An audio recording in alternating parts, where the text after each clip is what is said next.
اچھا سوری وہ مصنوعی تکلیف سے بولی تو اس کی حالت پر عروسا بھی ہنسی تھی۔ اس کے ہنسنے پر لمس نے مڑ کر دروازے کی سمت دیکھا تھا جہاں حوریہ اور عروسا کھڑی تھی۔ عروسا کو ہنستے دیکھ کر وہ حیرت سے ان کی جانب بڑھی تھی۔ 2 ہفتے میں یہ تیسری بڑی تبدیلی تھی جو اس میں آئی تھی۔ شارق، لمس کا نکاح کا جوڑا لانا ہے آج، آوارہ گردی کرنے نہ نکل جانا۔ نوریہ بیگم نے شارق کو یونیورسٹی جاتے دیکھ کر تیار ہوتے ہوئے دیکھ کر یاد دلایا تھا۔ امی آپ خود لے آئے جا کر، مجھے کیا پتہ لڑکیاں کیا پہنتی ہیں۔ وہ شرٹ کے بٹن درست کرتا مصروف انداز میں بولا تو نوریہ بیگم نے اسے گھورا تھا۔ تو رہنے دو، میں باسط کو بلا لوں گی، تجھ سے زیادہ فرمانبردار ہے وہ، منہ بگاڑ کر کہتی کمرے سے نکل گئی جبکہ شارق کے ہاتھ وہیں رک گئے تھے۔ آپ کیوں بار بار اس کا ذکر کرتی ہیں امی، جب آپ جانتی ہیں مجھے نفرت ہے اس شخص سے۔ اس نے پرفیوم کی شیشی اٹھا کر نیچے پھینکی تھی، پھر غصے سے بال بنا کر اپنی چیزیں اٹھا کر کمرے سے نکل گیا تھا۔ نوریہ بیگم نے اسے ایسے جاتے دیکھ کر تعصب سے سر ہلایا تھا۔ شارق کے والد چند سال پہلے وفات پا چکے تھے۔ اس کے جانے کے بعد شارق اور نوریہ بیگم کی زندگی بدلی تو تھی مگر ایک کمی بھی کھلنے لگی تھی۔ حیدر صاحب سکھر میں کام کرتے تھے۔ آن ڈیوٹی ہارٹ اٹیک سے موت ہونے پر باسط ہی نہیں انہیں لاہور لایا تھا۔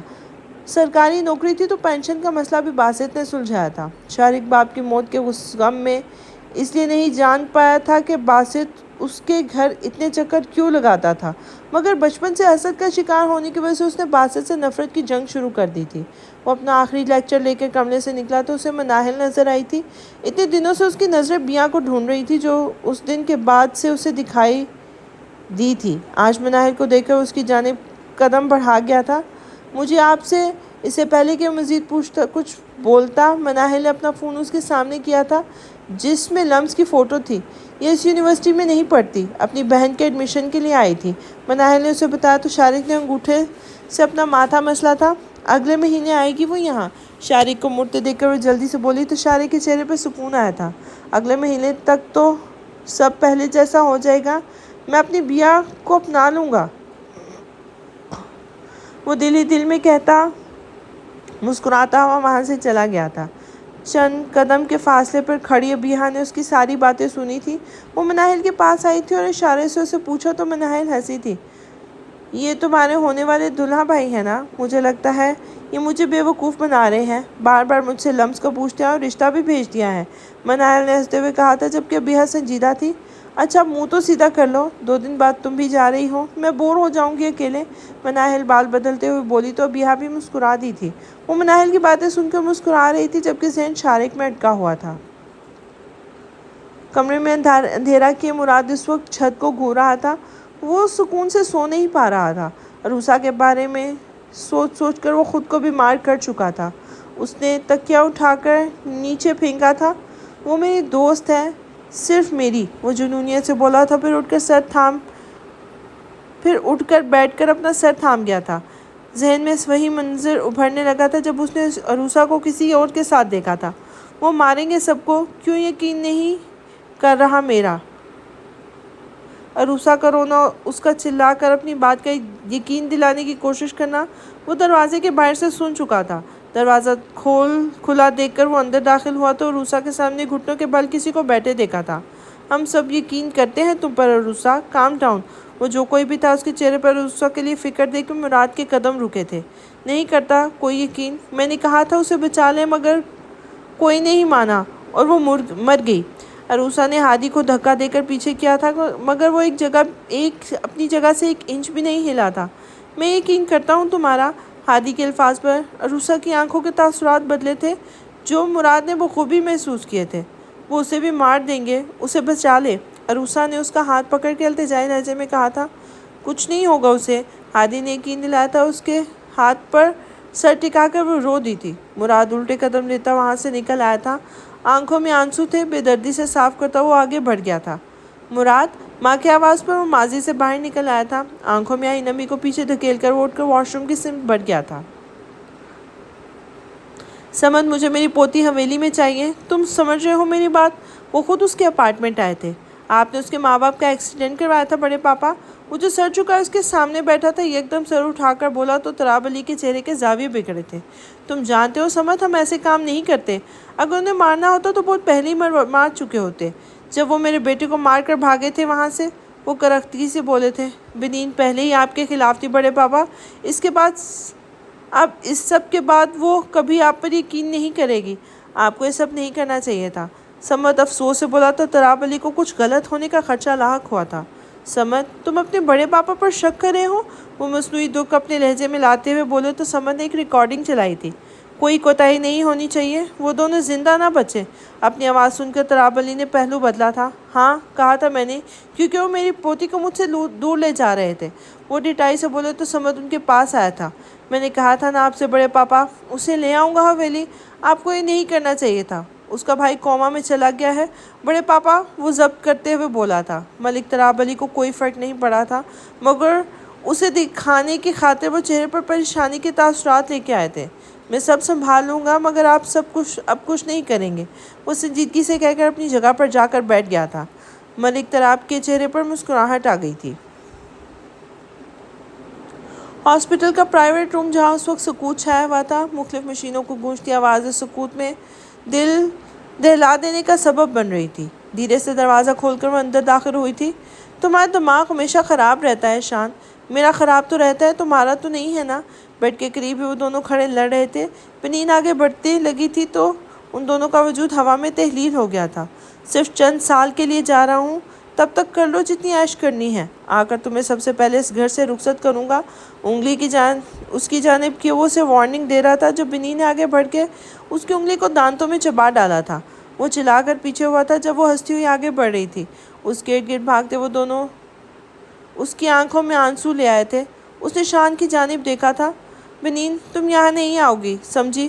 وہ فون پر اسے روک رہا تھا، جبکہ سڑک کے پار کھڑی بنین نے آگے بڑھنا چاہا تو اسی وقت مخالف سمت سے آتے ٹرک نے اس کی کار کو ٹکر ماری تھی۔ کار دوبارہ گھوم کر فٹ پاتھ کے دوسری جانب الٹی ہو کر گری تھی۔ شان، وہ روتے ہوئے آگے بڑھ کے اس کے قریب بیٹھ گئی تھی۔ پورا جسم پٹیوں میں جکڑا ہوا تھا، گال پر ایک جانب کانچ گھسنے کی وجہ سے ٹانکے لگے ہوئے تھے۔ بنین، ہادی کی آواز پر اس نے دروازے کی سمت دیکھا تھا۔ بھائی بہنوں کے محافظ ہوتے ہیں ہادی، لیکن بہنیں کیا کریں گی؟ ان کے بھائی بھی حفاظت میں رہیں۔ میری وجہ سے شان کی یہ حالت ہے۔ وہ مجھے مارنا چاہتے تھے، مگر ایک بار پھر میں بچ گئی اور میری بدحوثیت نے شان کو موت کے منہ میں دھکیل دیا۔ کاش میں پہلے ہی مر جاتی ہادی۔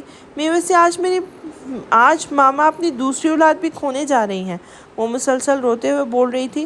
ہادی نے کرب سے اسے دیکھا تھا۔ تم اس کی حفاظت کرنا چاہتی ہو نا بنین، تو یہاں سے چلی جاؤ۔ آنٹی اگل اس وقت صدمے میں ہے۔ اگر شان نے تمہاری حفاظت کی ہے تو اس قدم کو بے مول مت کرو۔ میں نے اپنے انکل سے بات کی ہے، وہ شان کو شفٹ کروا دیں گے۔ تم بھی جلد از جلد یہاں سے چلی جاؤ، وہ اسے سمجھانے کے انداز میں بول رہا تھا۔ بنین نے اپنے آنسو صاف کیے تھے۔ کسی انسان کو حق نہیں پہنچتا کہ وہ دوسرے انسان کی جان لے سکے۔ اگر قانون اسے سزا نہیں دے گا تو مجھے خود اپنے قدم آگے بڑھانے پڑیں گے۔ میری وجہ سے اب میری ماما کسی کو نہیں کھوئیں گی۔ جلد از جلد شان کو یہاں سے شفٹ کروائیں۔ وہ شان کی جانب دیکھتی اٹل لہجے میں بولی تھی۔ بنین، میں پھر سے غلط کہہ رہی ہوں، یہی نا؟ لیکن کب تک میں چھپ کر بیٹھوں گی؟ سمجھ کے نکاح میں ہوں، وہ میرا پیچھا کبھی نہیں چھوڑے گا۔ اگر وہ چھوڑ بھی دے تو تراب علی، اس کی کوئی گارنٹی نہیں ہے۔ وہ شیطان بن چکا ہے جس کو صرف طاقت کا غرور ہے۔ بنین کے لہجے میں نفرت ہو آئی تھی۔ ہادی نے بے بسی سے شان کی جانب دیکھا تھا۔ بنین کو صرف وہی روک سکتا تھا۔ 4 دن بعد میں حویلی جا رہی ہوں، ماما اور پاپا کو کہنا بنین نے ابتسام علی کو اپنا فرض پورا کرنا ہے تاکہ بنین مدثر رضا ان کا قرض اتار سکے۔ وہ آخری نظر شان پر ڈال کر ہادی کے پاس سے گزر کر روم سے چلی گئی تھی۔ ہادی نے مڑ کر اسے جاتے دیکھا تھا اور پھر شان کی جانب دیکھا تھا۔ میرا وعدہ ہے تم سے، میں اس کی حفاظت کروں گا، لیکن تمہیں بھی جلد واپس آنا ہے۔ وہ شان سے مخاطب تھا، مگر سامنے لیٹا وجود دنیا مافیا سے بیگانہ تھا۔